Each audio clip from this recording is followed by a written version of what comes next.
back then, when I first got out of secondary school, I was trying to find my first part-time job. And I remember that one of the first few recruitment companies I went to was Recruit Express. I can remember this very clearly.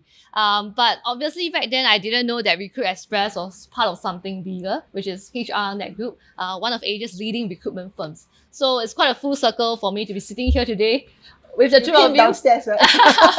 Yes. So it's chatting about more about HRnetGroup, right? The people behind the group's continued success. Yeah. So in this short but very meaningful session, right, we're going to hear from Adeline and also from Jennifer more about what's next for HRnetGroup, right, in terms of talent in business and also for the shareholders, right, that are present together with us today. So maybe to kick things off, Adeline, could you share with us, what do you see as one of the bigger shifts right now in terms of hiring trends or talent demand across the region?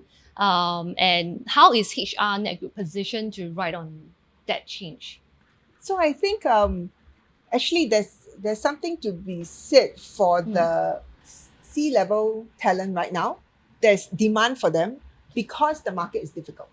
So for many companies, some of whom are having existential crisis, right? They really need good leaders. If not, they will die. So they're very prepared to pay for the C-level. Particularly in Singapore, people who are at what we will say the real people on the ground, right? So the 4K and below, there's a lot of demand also. I have so many clients who are like, hey, hurry up, how come you can't give me talent? What I don't have is supply. So right at the top, and then those really performing work on the ground, actually the demand is high. It is in the middle that the demand is very sluggish. And so there are some candidates now, I'll tell them, I think you don't change your job now because it is very sluggish, right? The companies are taking a long time to think, do I want to spend in this range? So the 5K to 15K range is very, very slow. So how we are, moving with the market and I would say leading the market is to say, that's why we started up Crew as well. Is our new mass manpower brand, is really focused on delivering mass manpower, right? So that's a big way. And we have also started focusing back on the C-suites. So for some of our shareholders who have been with us for longer, you might have realized that there was a time when we said, no, we rather work with the C-1, -2, because C-suites take longer to close. 6 months, 9 months, sometimes even a year. Right? So we used to say, no, why don't we work with the faster moving segment? But it has been a while now, we say no. We recognize that the middle level is very, very slow. So let's go back up, and it's okay. We have the financial muscle to wait. We can wait like 6 months, then 9 months. Let's wait and really go up there. And I would say that is where our clients find that we are very good value for money.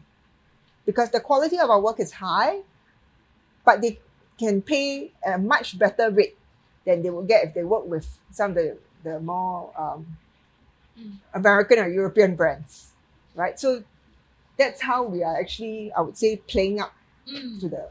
Yeah. And since you talk about, the macro environment, right?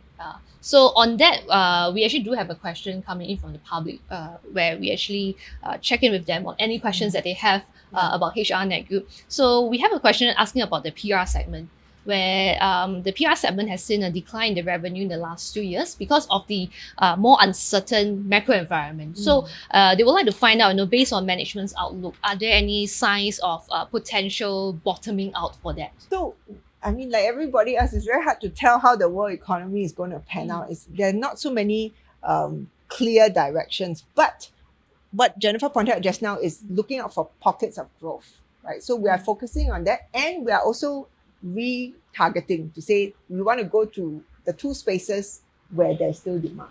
Yeah, so I think that's how we are responding to it. Regarding that, earlier on, we actually have a question about the growth, right, with entering into new markets like, Vietnam. And then Jennifer also talked about, executive search. So maybe, Jennifer, you could provide us with some color on how meaningful is that growth potential and any color on the impact on top line. Quite a loaded question. I'll just take chunk by chunk. Sure.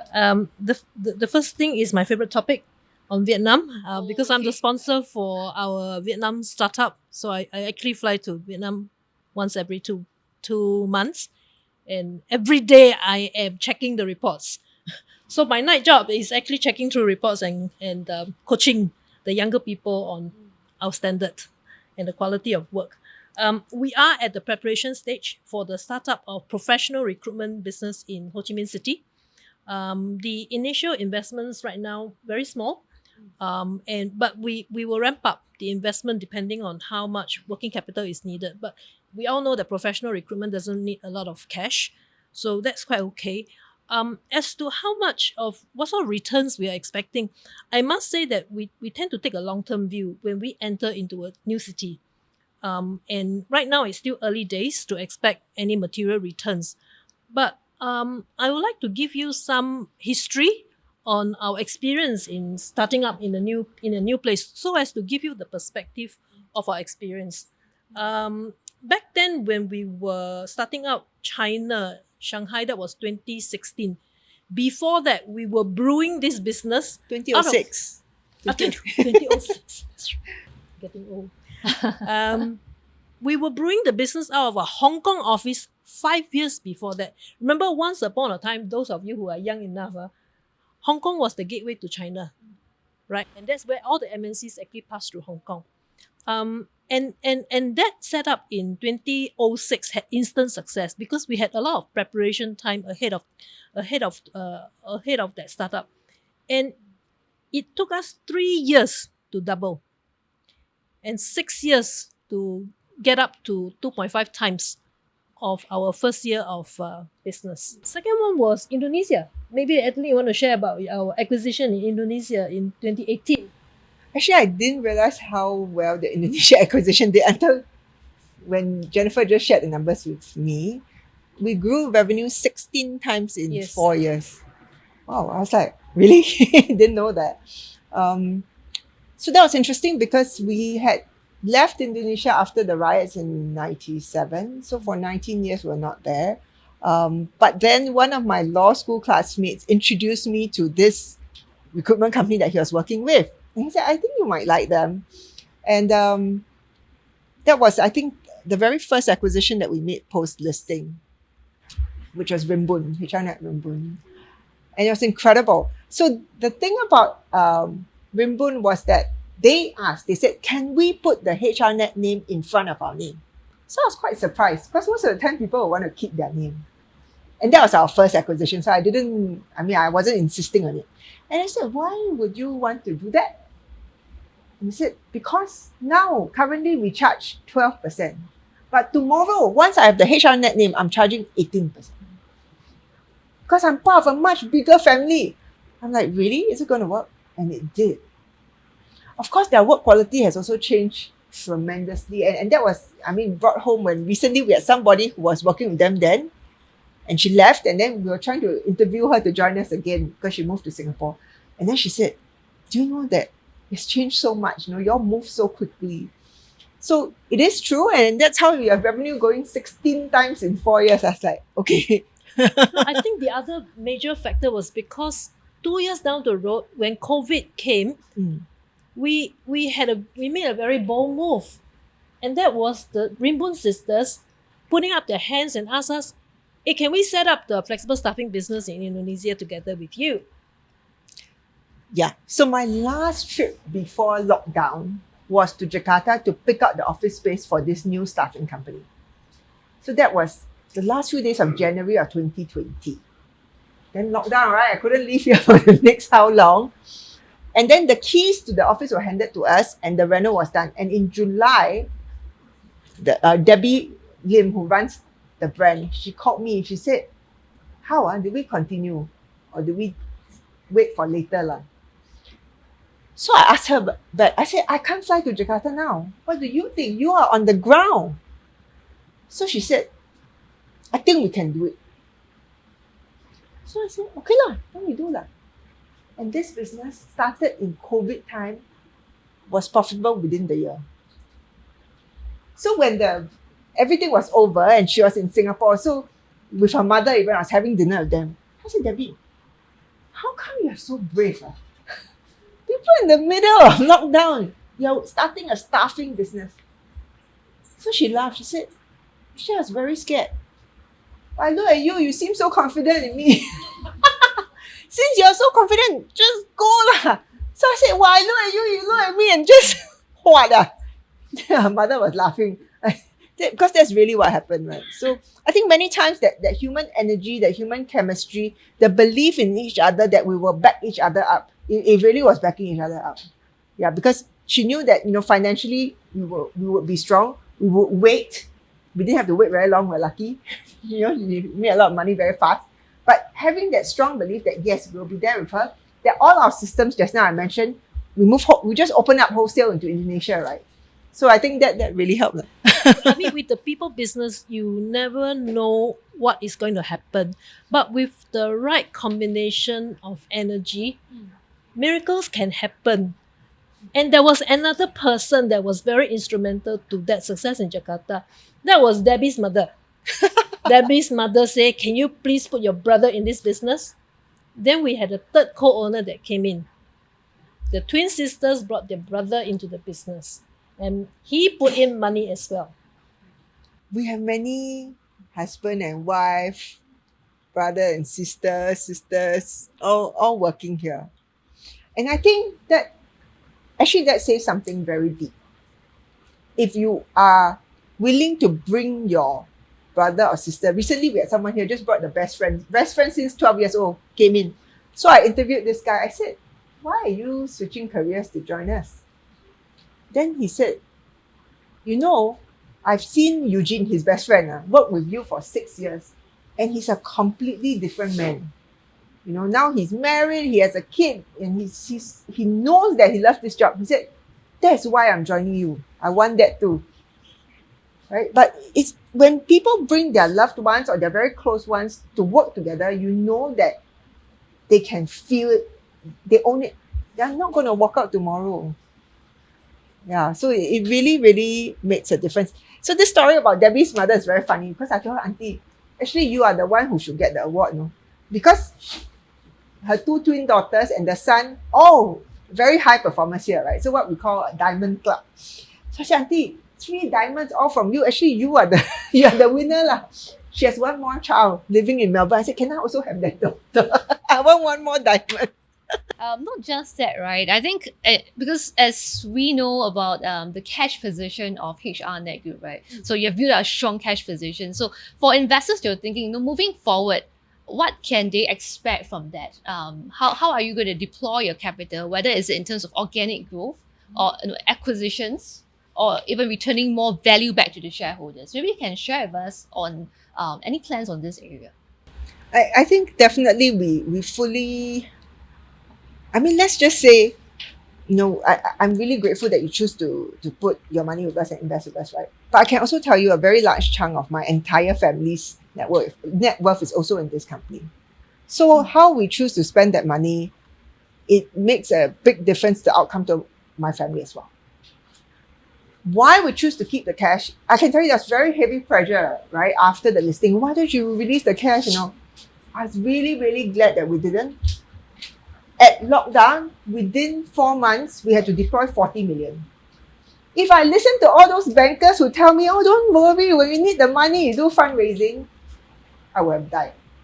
Right? Or there's no way that I can deploy the 40 million and grow out the staffing business. 2022 was a record year for us. It's a record year because we were able to just deploy the cash and grow out staffing. So that's organic opportunity, right? We have also, since listing, set up 12 more business units, totally organic. We have acquired and invested in more than 6. 6 was just those where they became subsidiaries. We have associate companies. We also invested in other HR platforms and all. So all that is we are able to do because of the capital that we keep in the company.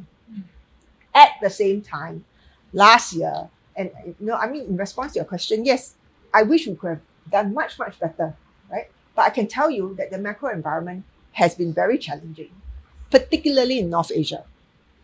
And at that time, where many of our peers, they all exited their China business, they're like, 早走 already.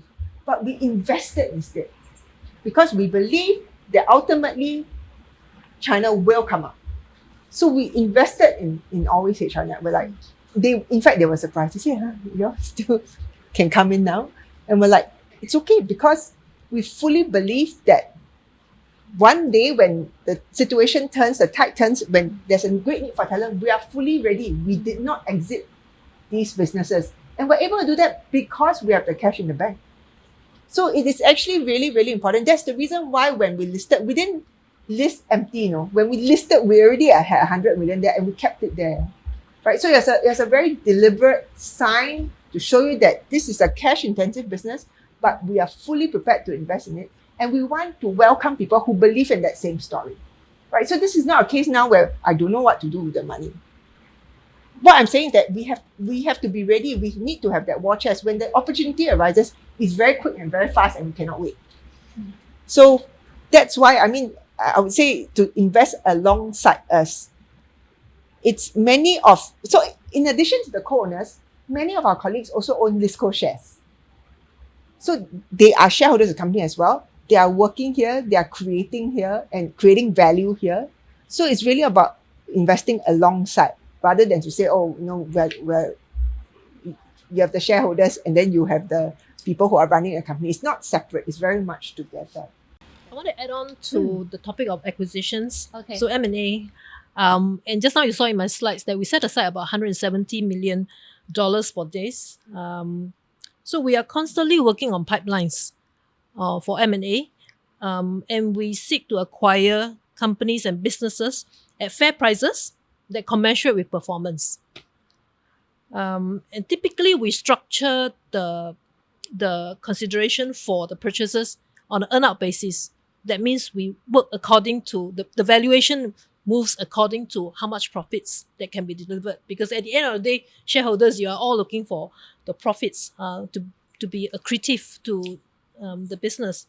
And we generally prefer owners of acquired businesses to continue holding significant stake, where they continue to run the business and leverage on our infrastructure, our resources, and our strengths. And normally we look at least 51% ownership. For us to justify putting our senior team, our resources, and putting all our energies to impart our skills and share our know-how to realize the synergies and to help these acquired companies become even more successful than before. So the approach that we take is always, today we acquire 51% of this business at X dollar. We hope that in the years to come, these companies become far more valuable than what the 51% gave them value for today. So that's the philosophy. The third point on returning more to shareholders, I'm also a shareholder. I think we can increase more returns to our shareholder on two very simple counts. The first one is when earning increase, of course, naturally we will have to give more returns to our shareholders. And today we already gave a signal that our profits increased by 27.4%. So up a little bit of our dividend, even though it's more than our usual 50% dividend payout practice. So that's a signal. The other aspect is we can possibly look at returning more where we divest or dispose of some of the financial assets that no longer fit into our long-term strategy. So that's a possibility. And in the 2025 AGM, we also spoke about the possible plan of a scrip dividend, right? Yes. So maybe you can share with us any updates on that. So for those of you who are new to what is scrip dividend, it's actually paying dividends in shares other than cash. So typically some of the listcos that you might have seen, they actually give you the option to choose cash or to choose scrip. Very old arcade term, scrip. What is scrip?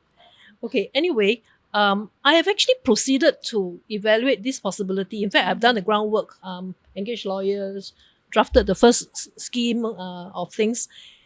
And then I realized that it's going to cost us 100,000 Singapore dollars every year just to do this exercise. Lawyer fee is not expensive. Less than 20,000, I can get the first draft done. But it's CDP and SGX fees that I got to pay. and I don't think I'm prepared to sign off on a budget like this. So I think for now we stick to cash lah. Okay, yeah. And not just that, on shareholder value, right? We actually do have a question from the public asking about whether Simco will release some shares to increase its liquidity. A merit deal with one of the equity market development program partners at around 80 cents will be nice. So what's your take on this? What do you say, 80 cents? Why not $1? This is All the shareholders here will from, be a lot yeah, happier. exactly, right? Yeah. Yeah. No, I think Simcoe's intent has always been that we were happy to sell down over time. So, and we've made it open. Yeah, we just want to find the correct opportunity to do so. Before we wrap up this entire segment, right? Just a very quick rapid fire to really wrap this up. So maybe with Jennifer first, right? What's one thing that you wish more investors understood more about HRnetGroup? Investors, huh? This is not from me. This is from Benjamin Graham, who wrote the book, The Intelligent Investor. Very precious book. I think the first draft was 1945, before I was born. And he says that the intelligent investor looks at the company, not the stock. So my personal wish is that people will pay attention to us first as a company, then a stock. The business first. Yes. Yeah. Get to know the people, get to know the business, get to know how cash is generated, get to know how sustainable this business is. Yeah, that's really a good advice on that. And for Adeline, if we revisit this conversation 1 year from now, what do you hope we'll be celebrating? I think it would be really cool if we are the BYD of HR. So can you imagine, right? I mean, last time number one selling car was Mercedes, then Toyota. They're now number one selling more. So similarly, I want HRNet to be that for HR, especially in Asia. Some of you who are slightly older might remember Kelly Services. They've completely exited Asia already. I mean, it's just unfortunate now today there are still some people who think, oh, if I need to do executive search, I need to have an Ang Mo name. That's not true. Yeah, so BYD for HR. Okay. Alright, and maybe we can open up one more question from the crowd. So anyone of you who have a burning question, okay. Is there any possibility that you have dividend quarterly? Oh. Can consider. Yes. The China over the last 2 years affected your earnings or Totally. No, I mean, I think we are really lucky.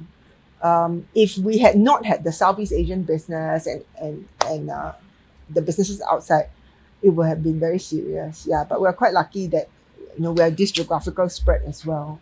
Yeah, the diversification matters. Okay. One day it'll come out. It'll come out. It just needs time. Okay, and any one last burning question? On a personal basis, in Asia, we are more conservative and we are taught to avoid that. But now in the era where the risk-free rate is under 2, is there a possibility of replacing some of your balance sheet with that? Instead of equity funded? Why would you want that? I'm talking to clients seriously, right, who are really struggling and going underwater. Right now, there are many companies that are about to go under. Now's not the time, really not the time. Yeah. I quote you something from a very wise man, Warren Buffett. He says, don't take on debt because you never want to be at the mercy of bankers or friends. We're not close to it. I mean, along the way, you can structure things along the way. There have been M&A deals as well. We're like, okay, should the vehicle take on debt and all? I mean, having that conversation, we're not close to it. But ultimately, I think we need to have those assets on hand. When with an associate company, right, when the bank lines were put on them, we flew up to London and we're stranded there for 3 weeks, literally until the hotel threw us out. Trying to negotiate with the banks, we were like, wow, it's a really horrible experience. Yeah. And that last question from the okay, I'm very happy that you're trying to grow your core business. But then on the other hand, you have more cash. And then you're also doing quite well managing the cash, get it more returns. But it's a bit also scary because if you go to start deploying the cash in certain instruments, it might become dangerous because that's not your core expertise. Because you have a gain of 1 million in gold. I'm very happy, but at the same time, not sure the intention, because next time you may even progress with Bitcoin. No. Yeah. So I just wonder about that related question about so much cash. Putting in T-bills, getting a bit more interest, while have the opportunistic way of M&A or attending to a crisis. I think that's useful. So that's just my concern when I look at the company. Then the second question is the progressive wage credit that in your other income.